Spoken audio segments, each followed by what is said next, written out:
Guys ఇగో గోవాకి వచ్చిన 2 డేస్కే మా వాళ్ళకి గోవా ఫుడ్ మీద బోర్ కొట్టేసి బాగా రీసెర్చ్ చేసి ఇగో ఇక్కడికి వద్దాం రా, తెలుగు ఫుడ్ దొరుకుతుంది ఇక్కడికి వచ్చి తీసుకొచ్చిర్రు.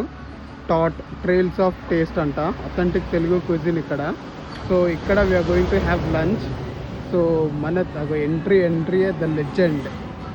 ఒక్క నిమిషం, బా క్రేజీ ఉంది, తెలుగు పాటలతోటి ప్రాపర్ తెలుగు వైఫ్ తోటి ఉంది. ఇది నైస్, మంచిగా క్యూట్గా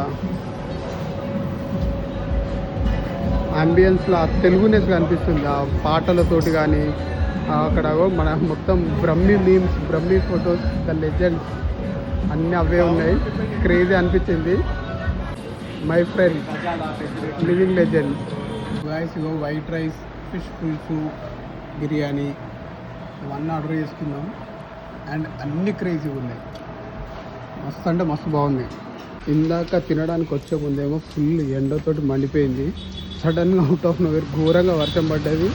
ఒక్కసారిగా మొత్తం వెదర్ని, అట్మాస్ఫియర్ని మార్చేసింది చూడండి. సో ఇక్కడ ఫుడ్ అయిపోయింది గాయ్. ఫుడ్ అయితే క్రేజీ ఉంది. ఒకవేళ గోవాకి వచ్చి ఈ గోవా ఫుడ్ బోర్ కొట్టేసి తెలుగు ఫుడ్ తినాలనుకుంటే మాత్రం ఇక్కడికి రావచ్చు. Trails of Telugu worth it. మన తెలుగు ఫుడ్ తినాలనుకుంటే గోవాలో.